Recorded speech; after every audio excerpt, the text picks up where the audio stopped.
ഇപ്പോൾ പുറത്തുവരുന്ന വളരെ പ്രധാനപ്പെട്ട ഒരു വാർത്തയിലേക്ക്. പത്തനംതിട്ട PRD മിനി നിധി തട്ടിപ്പിൽ 27.88 കോടിയുടെ സ്വത്ത് കണ്ടുകെട്ടിയിരിക്കുകയാണ് ED. 100 കോടിയിലധികം രൂപയുടെ തട്ടിപ്പ് നടന്നതായാണ് EDയുടെ കണ്ടെത്തൽ. കൂടുതൽ വിവരങ്ങളുമായി സഹിൻ ആന്റണി ചേരുന്നു. സഹിൻ, ഈ കേസുമായി ബന്ധപ്പെട്ട് കൂടുതൽ വിവരങ്ങൾ എന്തൊക്കെയാണ് ഇപ്പോൾ പുറത്തുവരുന്നത്? ലക്ഷ്മിപ്രിയ, ഒറ്റ നോട്ടത്തിൽ കണ്ടാലോ കേട്ടാലോ നമുക്ക് തോന്നുക സർക്കാരിന്റെ ഒരു സ്ഥാപനമാണ് PRD നിധി ലിമിറ്റഡ് എന്നുള്ള ഒരു രീതിയിലായിരിക്കും തോന്നുക. എന്നാൽ ഇത് ഒരു ധനകാര്യ സ്ഥാപനമായിരുന്നു, സ്വകാര്യ ധനകാര്യ സ്ഥാപനമായിരുന്നു. വലിയ തട്ടിപ്പാണ് ഇതിന്റെ മറവിൽ നടന്നിരുന്നതും.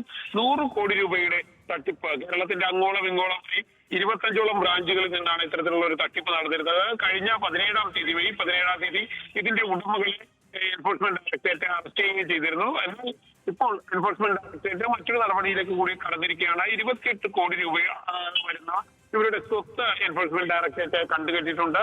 മാത്രമല്ല, ഇത് 100 കോടിയിലധികം രൂപയുടെ തട്ടിപ്പ് നടന്നതായും എൻഫോഴ്സ്മെന്റ് ഡയറക്ടറേറ്റ് മനസ്സിലായിരിക്കുന്നു. അതുകൊണ്ട് തന്നെ കൂടുതൽ അറ്റാച്ച്മെന്റിലേക്ക് എൻഫോഴ്സ്മെന്റ് ഡയറക്ടറേറ്റ് പോകുമെന്നാണ് മനസ്സിലാക്കാൻ കഴിയുന്നത്.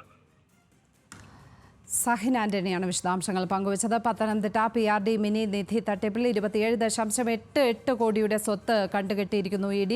100 കോടിയിലധികം രൂപയുടെ തട്ടിപ്പ് നടന്നിരിക്കുന്നു എന്നാണ് EDയുടെ കണ്ടെത്തൽ.